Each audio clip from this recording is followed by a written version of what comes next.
1 फरवरी को बजट पेश होने वाला है 2026 का। चलो जानते हैं कि सरकार किन किन चीज़ों पर इस बार बजट पेश कर सकती है 2026 में। 1 फरवरी को वित्त मंत्री सीतारमण 8वां अपना बजट पेश करने वाली है 2026 का।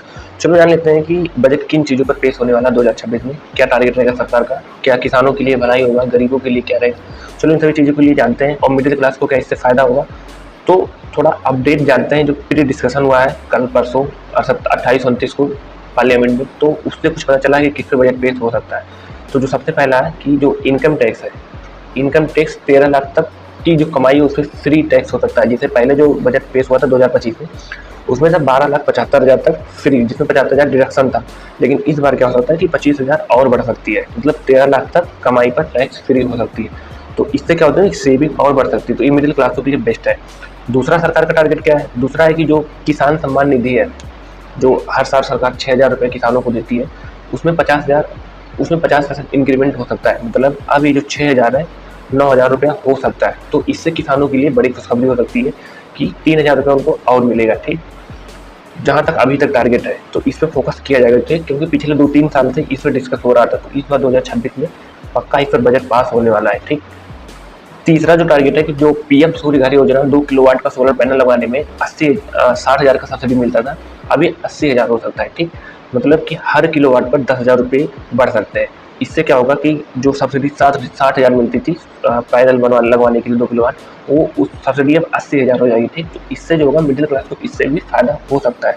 तो जो सरकार का टारगेट रहेगा हर घर सोलर पैनल योजना, तो उसमें 80,000 तक सब्सिडी मिल सकती है 2 किलोवाट तक के सोलर पैनल लगवाने में। जहाँ तक टारगेट है प्री डिस्कशन से हमको यही पता चला है। ठीक, और चौथा जो पॉइंट है बहुत ही मजबूत पॉइंट है, क्योंकि देखो इतनी सारी ट्रेनें हैं लेकिन उसके बाद भी लोगों को रिजर्वेशन नहीं मिल रही है, कन्फर्म सीटें अभी भी नहीं मिल रही हैं लोगों को सीटों के लिए क्या होता है कि महीनों पर पहले क्या था, रिजर्वेशन आप 100 दिन पहले कर लेते थे, लेकिन अब 60 दिन का नियम है। और 60 दिन के कार्ड क्या होता है कि ट्रेनों में सीटें नहीं मिल रही हैं।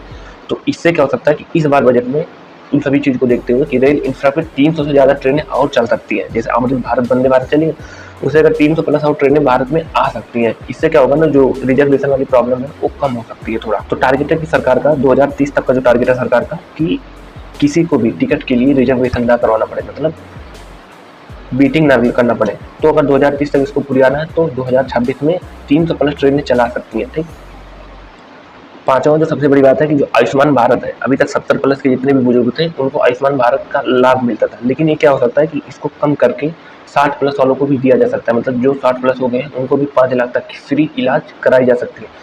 तो सरकार को जो 2026 का टारगेट रहेगा कि आयुष्मान भारत को 60 साल से ऊपर के सभी बुजुर्गों को, जितने भी महिलाएं पुरुष हैं, उनको फायदा दिले।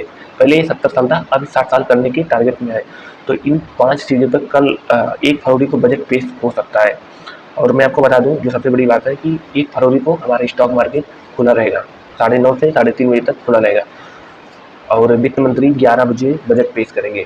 ठीक, तो इन 5 चीज़ों पे बजट पेश कर सकती है। ठीक,